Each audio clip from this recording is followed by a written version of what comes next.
আমরা আজ কথা বলেছি বন্ধ্যাত্ব সমস্যাটি নিয়ে। তো সবশেষে আমাদের দর্শকদের জন্য আপনার বিশেষ কোনো পরামর্শ রয়েছে কিনা?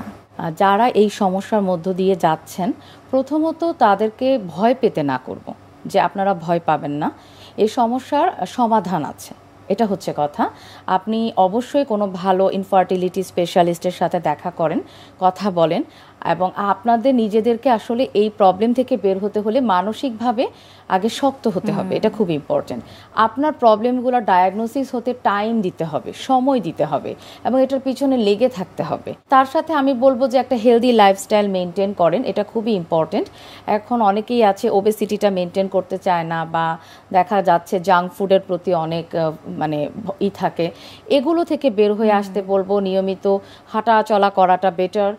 তার যদি পিসিওএস থাকে তাহলে সেটা মেনটেন করতে হবে, তার ওভুলেশনটা প্রবলেমটা সলিউশন করতে হবে, এবং সর্বোপরি একটা ব্যাপার হচ্ছে মেন্টালি হ্যাপি থাকতে হবে, সুস্থ থাকতে হবে, স্ট্রেস নেওয়া যাবে না।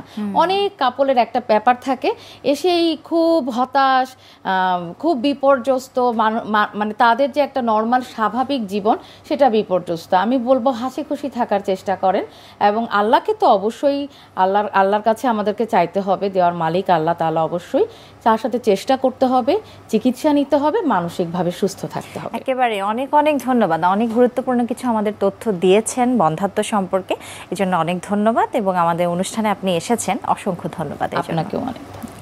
সুপ্রিয় দর্শক, এতক্ষণ দেখছিলেন স্বাস্থ্য প্রতিদিন। কথা হচ্ছিল বন্ধ্যাত্ব সমস্যা নিয়ে। আশা করছি এই গুরুত্বপূর্ণ তথ্য ও পরামর্শগুলো আপনাদের অনেক অনেক কাজে আসবে। চলুন এ পর্যায়ে দেখে নেই কি থাকছে আগামী পর্বে স্বাস্থ্য প্রতিদিন অনুষ্ঠানে। স্বাস্থ্য প্রোগ্রাম এটা প্রায় 14 বছর আগে, শুরু থেকে প্রায় 10 বছরের বেশি সময় আমি উপস্থাপনায়ও ছিলাম। সাকলায়নও অনেক দিন আমরা একসঙ্গে উপস্থাপনা করেছি। নিজের ঘরে আজকে নিজে অতিথি হয়ে এসেছি। যখন প্রথম আমার মিডিয়া ক্যারিয়ারটা স্টার্ট করেছিলাম, সো একেবারে প্রথম দিকের চ্যানেল হচ্ছে এনটিভি চ্যানেল। আমার স্মৃতির জায়গাগুলো আসলে অনেক বেশি প্রখর, কারণ আমি বিভিন্ন সময় বিভিন্ন মাধ্যমে কাজ করলেও আমার বেড়ে ওঠাটা, আমার যে একদম গ্রুমিং যেটাকে বলা যায় আর কি, সেটাই স্বাস্থ্য প্রতিদিন। বিশ্বের যে কোনো প্রান্ত থেকে যে কোনো সময় আপনাদের প্রিয় অনুষ্ঠান স্বাস্থ্য প্রতিদিন দেখতে ভিজিট করুন আমাদের পূর্ণাঙ্গ ওয়েব পোর্টাল www.ntvbd.com এ। এছাড়াও এনটিভির জনপ্রিয় সব অনুষ্ঠান ও খবরের আপডেট পেতে ভিজিট করুন আমাদের ইউটিউব ও ভেরিফাইড ফেসবুক পেজে। আজ এখানে বিদায় নিচ্ছি, আবারও দেখা হবে। সে পর্যন্ত সবাই ভালো থাকুন, সুস্থ থাকুন, থাকুন নিরাপদে।